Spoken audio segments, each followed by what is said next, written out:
Welcome back, troops. Let's tab 59. Beautiful day. Nice to get out on the tab. 4 miler planned. 4 miler. Only just set off. So, it's in the title of this video. First of all, let's get some out of the way. The subject of this title, the title of this subject, is in the news a lot at the moment. And that's not what this video is about. It's not a political video. As you know, I try not to do politics. So, this video is about the Palestine Emergency between 1945 and 1948, which ultimately led up to the British withdrawal from Palestine and the formation of the State of Israel. So I want to talk about the British Army in that period. The British Army and British rule have been out there for a lot longer than that.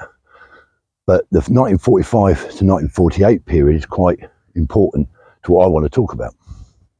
So, the aftermath of World War II saw Britain out in Palestine trapped, if you like, between the Arabs and the Jews in rising tensions between the two. Now, the police force out there, the Palestine Police Force, which was a British police force basically out in Palestine, they were there and they couldn't really contain the rioting that was increasing as tensions increased out there. So they called in the British Army to support the Palestinian Police Force. Funny old thing, that, isn't it? British Army being called in to support a police force. So obviously at the end of World War II, there was something like 250,000 displaced Jews in Europe. Yes, there was some already out in Palestine, obviously. They saw that as the Holy Land. But 250,000 displaced. And they were obviously people that had gone through the Holocaust. So many of them were in Germany. And a lot of them also were in Poland. Now, most of those wanted to go to Palestine, to the Holy Land. But the Palestine mandate that the British got only allowed a certain amount to emigrate there. And I believe the cap was at 100,000. So many went out there, but there was a lot that couldn't get out there. And so several or few little groups of Jewish militia organisations, if you like, started to form in Palestine and in Europe, and they wanted to ultimately get their people out there. And one of the groups I want to talk about is probably the most militant, if you like, I think so anyway, the Irgun. So they started to purchase ships, boats, and smuggle, if you like, Jewish displaced people out of Europe, out of these displaced person camps, and get them to Palestine. And obviously the Brits were trying to stop that, etc., but it was happening.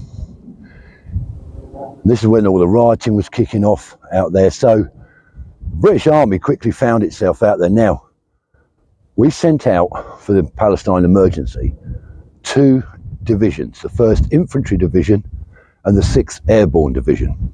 And of course there was a Royal Air Force and Royal Naval personnel out there as well. But 100,000 British soldiers, mostly conscripts. Now, bear in mind that to the end of the Second World War in 1945, a lot of our soldiers now, the war's over, a lot of them have been demobilised and returned home to their civilian lives in the UK. So this 100,000 that we sent out in these 2 divisions were mainly inexperienced, not all, but mainly inexperienced conscripts. Very little training, as you know, straight out into this conflict, which was getting worse. It was getting a bit spicy. There were shootings, bombings, all sorts of like civil unrest, terrorist type stuff. One man's terrorist, another man's freedom fighter and all that. So it's kicking off between the Arabs that were out there in Palestine and the Jews. So there's the British Army stuck in the middle. Now, in 1946, the Palestinian Police Force decided to mount an Operation Agatha. And the aim of the operation was, with British military support, was to raid what they thought intelligence-led operations to capture some certain players, if you like, some certain leaders of these organisations known to be involved in shootings and bombings, mainly Jewish, and also to try and capture and seize weapons and explosives, etc. So that's what Operation Agatha was all about. So we mount that in 1946, and it was quite fruitful. We got quite a lot of arms and ammunition captured, and a few unsavoury characters, as we thought. So it's still kicking off out there, and the British, in a town called Acre, or a city called Acre, had an old citadel that they'd converted into a prison where they housed these prisoners. Now, there was something like 700 Arab prisoners in there, and about 70 actually, I think it was about 70 Jewish prisoners. And mainly the Jewish prisoners were people from these Irgun militias and other Jewish militias. So the three sort of main militias that were out there, Jewish militias, got together and said to Irgun, who was the most militant, if you like, the most military organised, if you like, right, let's plan a breakout. Let's get our guys out of there. So it's quite an audacious plan. And it took a lot of planning and a lot of logistics to mount it. And it wasn't a bad operation, militarily speaking. So what did they do? How did they do this prison break? And this is in 1947 now. So first of all, they got some military vehicles. They got a military truck, which they painted up in British camouflage scheme with all the emblems on, etc., and a Jeep as well, the same. A couple of military pickups and a few civilian vans and lorries. They also got hold of some British Royal Engineer uniforms, and dressed 20 of their guys in that. In fact, the leader of this operation dressed up as a Royal Engineers decorated captain, the old battle dress with his medal ribbons on.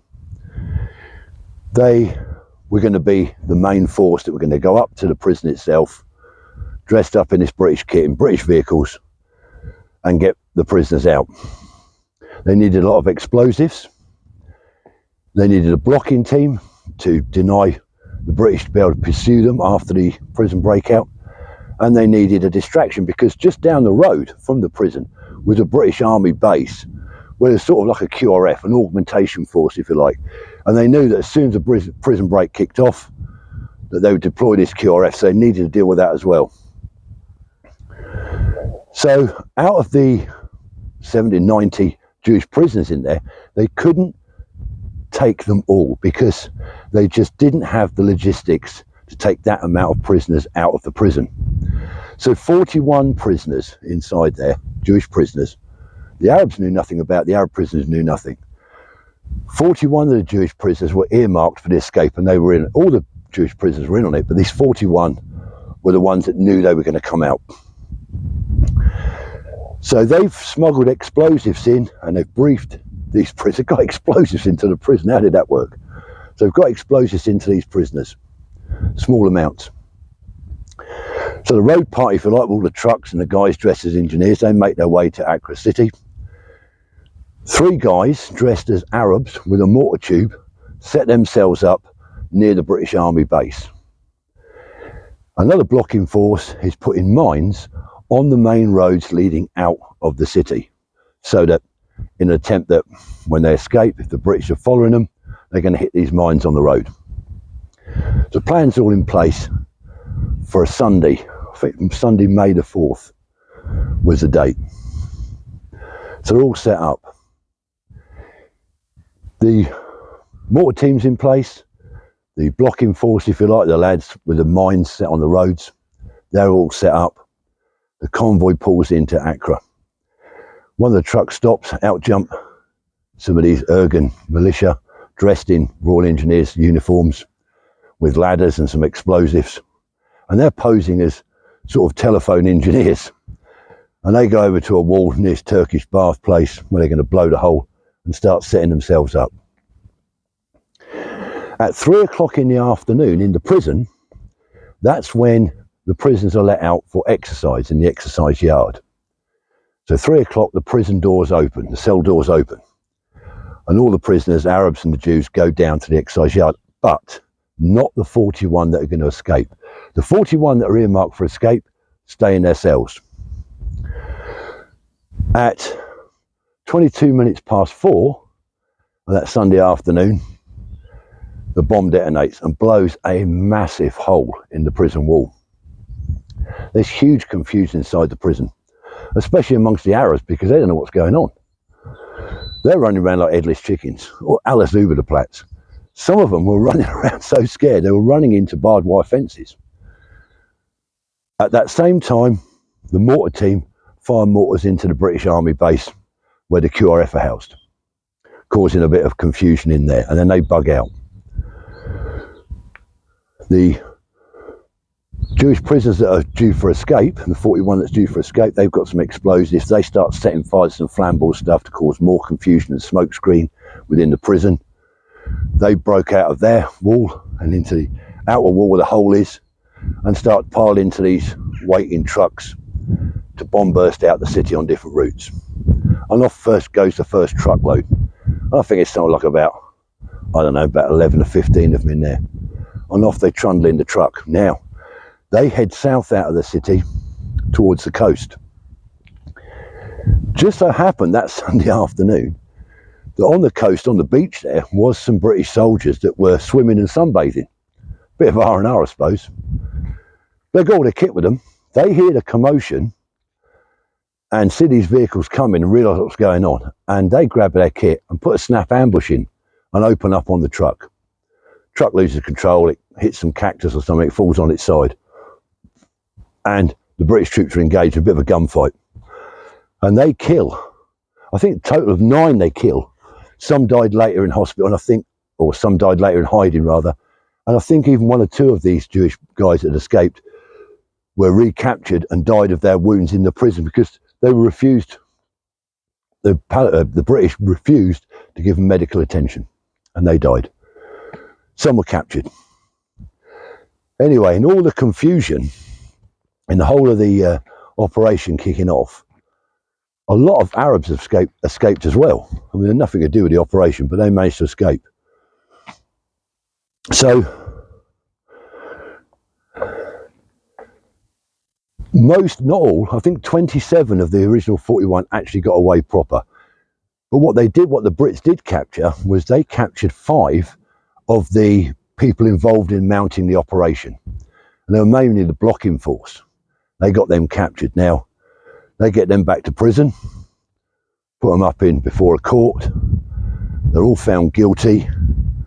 2 of them are underage, so they just got to get like a life in prison sentence. But 3 of them are sentenced to hang. That's the sentence. They're going to hang in the prison.